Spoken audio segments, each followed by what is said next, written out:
Assalamualaikum warahmatullahi wabarakatuh. Selamat sore. Bagaimana kabarnya hari ini? Semoga kita semua selalu dalam keadaan sehat dan tetap semangat ya. Kembali lagi di studio Dinas Pendidikan Provinsi Sulawesi Selatan dalam program unggulan Smart School Generasi Smart Berkarakter Cerdas.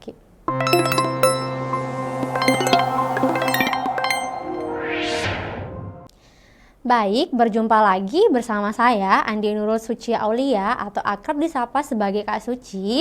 Hari ini kita akan menyimak pembahasan materi yaitu resensi atau teks resen. Nah, sebelum kita masuk ke pengertian resensi, apakah adik-adik pernah mendengar kata resensi? Atau apakah adik-adik pernah mendengar istilah ulasan, review, resensi? Jadi, resensi berasal dari bahasa Latin yaitu revidere atau recensere. Jadi, maaf ya kalau penyebutannya kurang tepat. Jadi, resensi berasal dari bahasa Latin yaitu revidere atau recensere yang artinya mengulas kembali atau melihat kembali. Nah, mungkin adik-adik, bukan mungkin ya, pasti adik-adik sering menonton sebuah film, kemudian setelah menonton film tersebut, adik-adik mengulas kembali atau adik-adik memberi kritik, menilai film tersebut. Nah, itulah yang dinamakan sebagai resensi atau ulasan. Jadi, resensi itu sama dengan ulasan atau review. Nah, dapat disimpulkan bahwa resensi adalah tulisan yang berisi penilaian suatu karya seperti film, buku, drama, lagu, hingga karya sastra dan seni lainnya, baik dari segi isi maupun dari kebahasaannya. Jika pada zaman dahulu objek resensi hanyalah buku, seiring berkembangannya zaman, resensi atau objek resensi bisa lain daripada buku. Misalnya, bisa film, bisa pementasan drama, bisa lagu, dan sebagainya. Jadi itulah tadi pengertian sederhana berkaitan dengan resensi. Adik-adik ingat saja bahwa resensi adalah ulasan. Nah, sekarang kita pindah ke tujuan resensi. Apa saja sih tujuan dari resensi? Yang pertama, tujuan pertama yaitu membantu pembaca untuk memahami gambaran serta penilaian umum sebuah karya dengan ringkas. Jadi, dengan meresensi kita bisa mengetahui gambaran umum dari isi sebuah karya yang akan kita resensi. Kemudian yang kedua, tujuan yang kedua, memahami latar belakang serta alasan suatu karya dibuat. Jadi, mengapa buku tersebut diterbitkan? Atau kalau misalnya meresensi film, mengapa film tersebut diluncurkan? Tujuan yang ketiga, menguji kualitas karya dan membandingkan dengan karya lainnya. Misalnya, sama-sama novel karya Pidi Baik. Anggaplah kakak ambil Dilan 1990 dengan Milea, Suara Hati Dilan. Jadi kita membandingkan kedua novel tersebut. Apa saja keunikan, apa saja keunggulan, atau apa saja kelemahan dari kedua novel tersebut. Yang ketiga, memberi masukan pada pembuat karya berupa kritik dan saran. Jadi dengan meresensi, kita bisa memberikan kritik. Kritiknya bisa berupa, kita bisa mengkritik kaidah penulisannya, bisa mengkritik alurnya, bisa mengkritik isi ceritanya. Dan juga dengan meresensi, kita bisa memberikan saran-saran untuk pengembangan karya-karya selanjutnya. Tujuan yang terakhir, memahami kelebihan dan kelemahan karya yang akan diresensi. Jadi sebelum meresensi sebuah karya, kita harus membaca dulu karya tersebut dan mencari apa saja sih kelebihan dan kelemahan dari karya tersebut. Sekarang kita pindah ke sistematika resensi atau unsur-unsur dalam resensi. Sistematika resensi itu terbagi menjadi beberapa. Ada judul resensi, ada identitas karya, kemudian ada pendahuluan, ada sinopsis, dan yang terakhir ada penutup. Sekarang kita cek, kita jabarkan dari masing-masing sistematika resensi yang saya sebutkan tadi. Sistematika resensi yang pertama ada judul resensi. Apa sih judul resensi itu? Jadi, judul resensi terdapat dua jenis judul yang harus diperhatikan. Jadi, ada dua jenis judul. Yang pertama, buatlah judul yang menarik terkait buku yang akan diresensi. Yang kedua adalah judul buku sebagai identitas buku yang akan diresensi. Judul buku yang satu ini tidak boleh diotak-atik karena merupakan identitas dari buku tersebut. Jadi, sederhananya seperti ini, bahwa ketika kita meresensi sebuah karya, anggaplah kita meresensi sebuah buku, bukunya atau novelnya itu tentang Dilan. Dia adalah Dilanku tahun 1990. Nah, jadi ketika kita meresensi, sebenarnya kita itu membuat sebuah karya yang baru, meskipun kita mengambil dari karya orang lain. Judul resensi dengan judul buku itu harus berbeda. Contohnya, judulnya yaitu tentang Dilan, dia adalah Dilanku tahun 1990. Nah, judul resensinya harus berbeda, jadi judulnya itu harus menarik. Romansa remaja di tahun 1990 dalam novel Dia Adalah Dilanku tahun 1990. Itu tadi contoh dari judul resensi. Sekarang kita pindah ke sistematika yang kedua. Sistematika yang kedua ada identitas karya. Jadi dalam resensi kita harus mencantumkan identitas. Identitas itu bisa berupa data umum atau gambaran umum dalam karya, dari sebuah karya yang akan kita resensi. Jadi identitas karya itu menyesuaikan dengan karya yang akan kita resensi. Misalnya kita akan meresensi buku, jadi identitas yang harus ada yaitu ada judul bukunya, ada nama pengarang atau penulis, penerbit, tahun terbit, tempat terbit, cetakan ke kalau ada, kemudian jumlah halaman, ISBN, jenis atau genre buku, kemudian bahasa yang digunakan, harga buku jika ada, perlu dicantumkan. Nah, misalnya ketika kita ingin meresensi lagu, yang harus ada itu ada judul lagu, nama penyanyi, pencipta lagu atau komposer, penulis lirik, tahun rilis, genre lagu, durasi, nama label rekaman, bahasa lagu, dan asal negara. Oh Kak, misalnya saya mau meresensi film, jadi apa saja yang harus ada dalam identitas karya? Yaitu ada judul film, ada sutradaranya, ada penulis skenarionya, produser, rumah produksi, durasi filmnya berapa, kemudian genre filmnya, nama pemain. Berarti nama pemain apakah perlu dituliskan semua nama pemainnya? Tidak. Kita hanya cantumkan nama pemeran utama. Kemudian bahasa yang digunakan dan asal negara. Itu tadi bagian sistematika resensi yang kedua yaitu identitas karya. Sekarang kita cek contohnya. Contoh di sini ada judul, jadi kita meresensi film. Filmnya itu tentang Dilan 1990.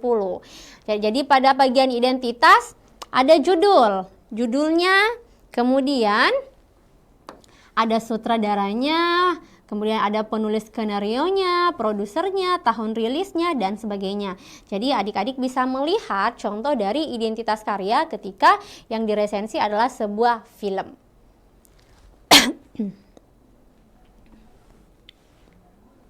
Sekarang kita cek sistematika resensi yang kedua, yaitu bagian pendahuluan. Pendahuluan, pada bagian pendahuluan yaitu memperkenalkan pengarang, tujuan pengarang, dan lain-lain. Bagian pendahuluan berisi landasan berpikir presensi. Biasanya mengemukakan tema dan deskripsi karya secara singkat. Dalam menulis suatu pendahuluan dalam suatu resensi, harus bisa membuat pembaca merasa tertarik. Penulis bisa membahas sesuatu yang sedang tren saat ini, kemudian menghubungkan dengan judul karya yang akan diresensi. Jadi bagian pendahuluan ini sudah masuk dalam paragraf pertama dalam teks resensi. Sekarang untuk lebih jelasnya kita cek contoh pendahuluan dalam film Dilan 1990. Jadi meresensi film Dilan 1990, ini bagian pendahuluannya. Film Dilan 1990 merupakan adaptasi dari novel karya Pidi Baik yang sangat populer. Kan tadi dikatakan bahwa di bagian pendahuluan itu memperkenalkan pengarang dan tujuannya. Jadi pengarangnya itu dia ada di bagian pendahuluan yaitu Pidi Baik. Kemudian kalimat kedua, Film ini mengisahkan kisah cinta remaja antara Dylan dan Milea yang berlatar di Bandung pada tahun 1990 dan sebagainya. Jadi ini tadi contoh pendahuluan. Kemudian sekarang kita cek sistematika resensi yang kedua, ada isi resensi. Jadi isi resensi atau inti resensi itu dibagi menjadi dua, ada sinopsis dan ada evaluasi atau keunggulan dan kelemahan dalam sebuah karya. Sinopsis itu apa? Sinopsis adalah ringkasan singkat dalam sebuah karya. Jadi tujuannya apa? Tujuannya agar pembaca atau penonton bisa mengetahui gambaran umum atau isi cerita secara ringkas sebelum film tersebut ditayangkan. Nah, tujuan sinopsis yang lain itu, sinopsis bisa menjadi bahan promosi. Jadi, tujuan sinopsis bisa menjadi bahan promosi. Adik-adik bisa cek di sini. Dalam bagian ini, presensi mengemukakan pokok-pokok isi buku. Jika yang diresensi buku-buku fiksi, presensi harus mengemukakan unsur-unsur yang berhubungan dengan masalah, watak, dan latar cerita, sehingga orang lain penasaran ingin membacanya. Tetapi jika yang diresensi itu film, hal-hal yang harus diperhatikan adalah menulis ringkasan cerita secara singkat dan jelas dan objektif, tanpa membocorkan seluruh alur atau tidak spoiler berlebihan. Kemudian bagian evaluasi, keunggulan dan kelemahan. Penulisan resensi harus mengemukakan segi-segi menarik dari buku tersebut. Penulis buku juga harus mengemukakan kekurangan dari buku tersebut. Nah, kalau misalnya yang diresensi itu sebuah buku, yang harus ada itu kita bisa mengecek bahasa, isi, cerita, tokoh, amanat, alur, gaya penulisan. Kalau misalnya yang diresensi sebuah film, kita bisa mengkritik acting, alur, sinematografi, musik, dan visual. Sekarang kita pindah, adik-adik bisa cek contoh sinopsis, contoh bagian sistematika resensi yang selanjutnya itu bagian sinopsis dalam film Dylan 1990. Sekarang kita cek bagian kelebihan dan kekurangan. Adik-adik juga bisa cek apa sih kelebihan dan kekurangan dalam film Dylan 1990. Jadi kakak bacakan satu kelebihannya, yaitu misalnya kelebihannya akting pemeran utama sangat natural, yaitu Iqbal Ramadan dan Vanessa berhasil memerankan tokoh Dylan dan Milea dengan baik sehingga emosi cerita terasa nyata. Kemudian kekurangannya, misalnya kekurangannya kakak ambil, yang ini, karakter Dylan yang kedua, poin yang kedua, karakter Dylan terkesan terlalu ideal bagi penonton. Tokoh Dylan terasa kurang realistis karena terlalu sempurna. Jadi itu kekurangan film Dylan 1990. Sederhananya begini, jadi tokoh Dylan itu sangat jarang kita jumpai dalam kehidupan nyata. Nah, sekarang kita cek sistematika yang terakhir, ada penutup. Jadi di dalam penutup itu bisa berisi saran dan rekomendasi. Jadi unsur penutup resensi berisi buku itu penting untuk siapa dan mengapa. Peresensi juga mengemukakan simpulan dalam bagian penutup. Penulisan resensi harus mengemukakan nilai yang diperolehnya terhadap buku yang diresensi dengan imbauan-imbauan untuk pembaca. Untuk penutup resensi film berisi penilaian keseluruhan dan rekomendasi terhadap film. Misalnya, layak atau tidak untuk ditonton, cocok untuk usia atau kalangan tertentu. Contohnya, di sini dipaparkan contoh dari sistematika resensi bagian penutup. Setelah kita melihat pengertian, tujuan, dan sistematika resensi, sekarang kita pindah ke contoh soal. Kita cek soal yang pertama. Unsur-unsur atau sistematika yang terdapat dalam teks resensi adalah apa? Unsur atau sistematika yang pertama dalam teks resensi yaitu harus ada judul dulu. Iya kan? Harus ada judul. Otomatis opsi pertama ini sudah gugur. Kenapa? Karena bagian judulnya hilang. Nah, judul itu ada di opsi Bravo, kemudian ada di opsi Charlie, ada di opsi Delta, dan opsi Error. Oke, setelah judul apa? Yaitu ada identitas. Jadi kita cek Apakah opsi Bravo ada? Identitas buku yang diresensi. Oke, Charlie, identitas buku. Delta, identitas buku. Error juga identitas buku. Oke, sejauh ini masih sama. Kita cek sistematika yang ketiga, yaitu pendahuluan. Oke, opsi B, pendahuluan. Kemudian opsi Charlie juga masih ada pendahuluan. Opsi Delta, pendahuluannya hilang. Berarti opsi Delta sudah eliminasi, tidak bisa jadi jawaban. Opsi error, pendahuluannya ada. Oke. Sekarang kita cek setelah pendahuluan apa?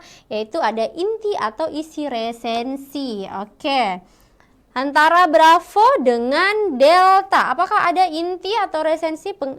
Jadi setelah pendahuluan, nah, di opsi error setelah pendahuluan, bagian inti atau resensi hilang di sini. Jadi otomatis opsi error juga eliminasi. Tersisa opsi Bravo. Jadi jawaban untuk soal nomor 1 yang menanyakan tentang unsur-unsur atau sistematika yang terdapat dalam teks resensi, yang paling tepat itu opsi Bravo. Oke. Sekarang kita pindah ke soal yang kedua. Soal yang kedua kita disediakan penggalan teks. Jadi soalnya itu kutipan resensi tersebut menginformasikan. Jadi kita baca teksnya. Buku 100 buku sastra Indonesia yang patut dibaca sebelum dikuburkan yang ditulis oleh Ismanto membingkai buku-buku sastra dalam jenis yang sama. Buku-buku tersebut dibingkai baik buku-buku tersebut dibingkai baik yang pada masa lalu dipuja-puja maupun buku-buku yang pada masa lalu dilecehkan. Buku-buku tersebut memiliki nilai-nilai mulia yang patut untuk dikaji dan memiliki pengaruh terhadap cara kita dan meneropong karya sastra bangsa ini ke depan. Jadi kutipan resensi menginformasikan tentang apa? Pembuka resensi kurang tepat. Oke, bagian kelemahan buku juga kurang tepat. Kemudian opsi Charlie, kelebihan buku juga masih kurang tepat. Opsi Delta, isi buku. Oke, jadi buku 100 buku sastra Indonesia yang patut dibaca sebelum dikuburkan. Di paragraf ini atau dalam penggalan teks ini berisi tentang isi buku tersebut. Berarti jawabannya opsi Delta. Baik, kita cukupkan pertemuan kali ini. Semoga apa yang kakak sampaikan bermanfaat untuk adik-adik ke depannya. Lebih dan kurangnya mohon dimaafkan. Wabillahi taufiq wal hidayah. Wassalamualaikum warahmatullahi wabarakatuh.